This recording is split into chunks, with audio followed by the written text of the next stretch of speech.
Sexy sa isang pictorial si Chris Bernal. Ano naman kaya ang reaksyon dito ng ka-love team niyang si Aljur Abrenica? Makichika kay Lars Santiago.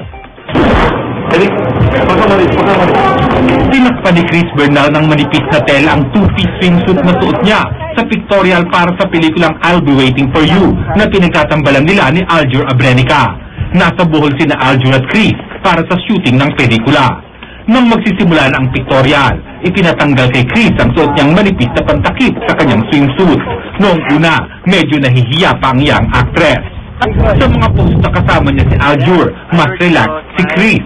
Pero kapag solo poses at nanood si Aljur, pinapaalis ni Chris ang ka-love team.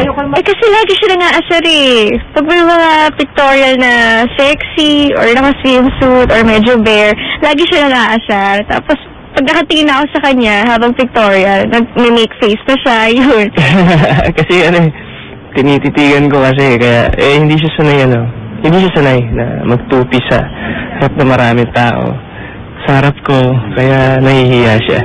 Pero kahit inaasar ni Aljur si Chris, hindi naman inililihim ng binata ang paghanga sa dalaga. Oo, sexy. Nagulat nga ako kanina. Sabi ko, pinag-aralan mo ba yung pose mo? Kasi perfect talaga eh. Talagang nakaka-attract po talaga. Saksi ang matulaing lugar na ito sa Eskaya sa Bohol sa shooting ng I'll Be Waiting For You sa lambingan, tampuhan at pagiging close ni na Aljur at Chris.